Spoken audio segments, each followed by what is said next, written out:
Je m'appelle Valentin Gendreau, je suis journaliste et dans Un jour ça finira mal, je raconte l'histoire de mon cousin qui a tué sa femme. Il ne supporte pas qu'elle parte, il ne supporte pas qu'elle puisse refaire sa vie. C'est un crime de propriétaire, ce féminicide-là. Il l'attend chez elle, un petit appartement qu'elle vient de se trouver depuis quelques mois, et il l'a tué à coups de batte de baseball au moment où elle referme la porte de chez elle. Ils ont acheté une maison ensemble. Cette maison-là, elle leur appartient à tous les deux, sauf que lui, il n'a pas l'argent, et c'est absolument inenvisageable pour lui de la perdre, cette maison. Au moment où Jérôme avoue la mort de Magali, c'est la sidération. Il y a un meurtrier dans ma famille. Lui, c'est un des membres de cette partie dysfonctionnelle de la famille, ce que j'appelle dans le livre la branche pourrie de l'arbre généalogique. Famille malsaine, toxique. Quand les enquêteurs arrivent à mettre la main sur des pages de journaux intimes où elle explique qu'en fait elle subit la violence de son mari depuis qu'ils sont ensemble. Elle va s'endormir avec une paire de ciseaux sous son oreiller pour se protéger, que parfois il la frappe. Quand Jérôme se suicide, je me dis il y aura pas de procès.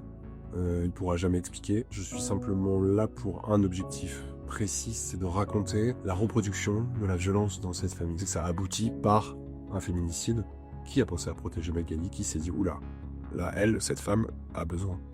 Elle a besoin qu'on la mette en sécurité. Personne n'y a pensé. Jamais.